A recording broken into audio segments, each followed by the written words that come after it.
Sheri mupenzi, mama Shananita,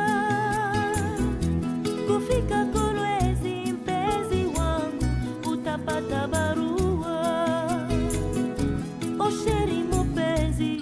Que Dieu vous bénisse, je déclare officiellement lancée la 14e édition de la campagne de sensibilisation et de dépistage de la gynécologie et de l'infertilité. Je vous remercie beaucoup. En jeu, avec l'eau que nous buvons, et tout ça, on appelle ça des perturbateurs endocriniens. Ce sont des hormones qui vont aller mentir notre corps, faire comme si c'était des hormones naturelles, alors que ce sont des hormones artificielles, et donc entraîner toutes sortes de perturbations que nous pouvons voir. Vous allez voir une enveloppe à l'extérieur, vous allez voir l'épaisseur au milieu, et la ligne qui est un peu blanche vers l'intérieur, c'est ce qu'on appelle endomètre. C'est par là que les règles sont produites en fait. Mesdames et messieurs, bonjour. Chers collègues, chers confrères, chers amis, c'est une joie immense que je ressens en ce moment précis. Alors voilà ce que nous allons suivre comme feuille de route. On va parler du contexte, des définitions, la fécondation naturelle, parce qu'il faut parler de la fécondation naturelle. On va parler de l'infertilité et finalement de l'assistance médicale à la procréation.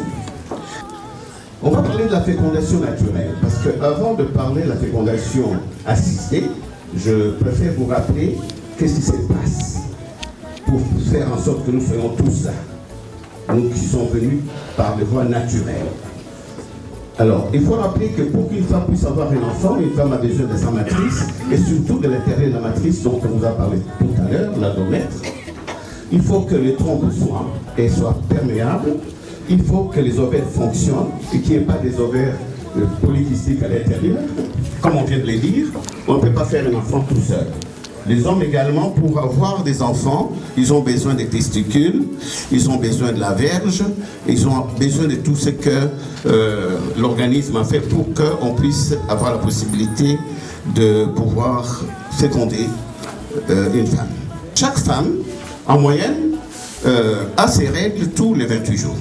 Au milieu du cycle, il y a ce qu'on appelle l'ovulation qui s'est produite.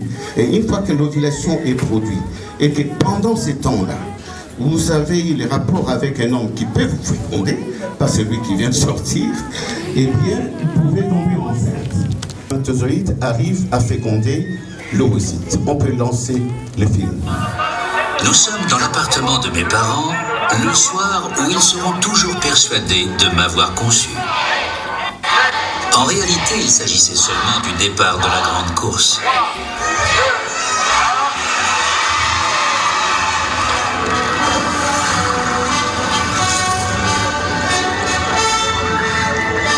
La grande course pour la vie. 300 millions d'êtres humains potentiels lancés dans la traversée périlleuse d'un immense territoire hostile.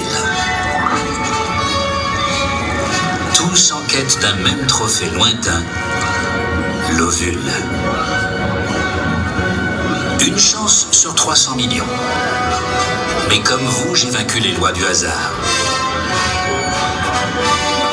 Le plus incroyable, c'est qu'à cet instant, mon moi potentiel était à la traîne. On parle d'infertilité, quand on parle de problèmes gynécologiques, c'est parce que la culture, je suis convaincue que la culture, que l'art et la médecine sont profondément liés. On parle d'amour, de don de soi. On parle de changer des vies. Lorsqu'on chante, on touche l'âme. Lorsqu'on soigne, on transforme le physique, la vie de quelqu'un, la santé de quelqu'un. Et j'aimerais aujourd'hui applaudir tous les professionnels de santé qui sont très souvent les infirmières, les médecins, qui au quotidien sont là pour nous. J'étais très étonnée qu'on parle du cancer du sein de l'homme.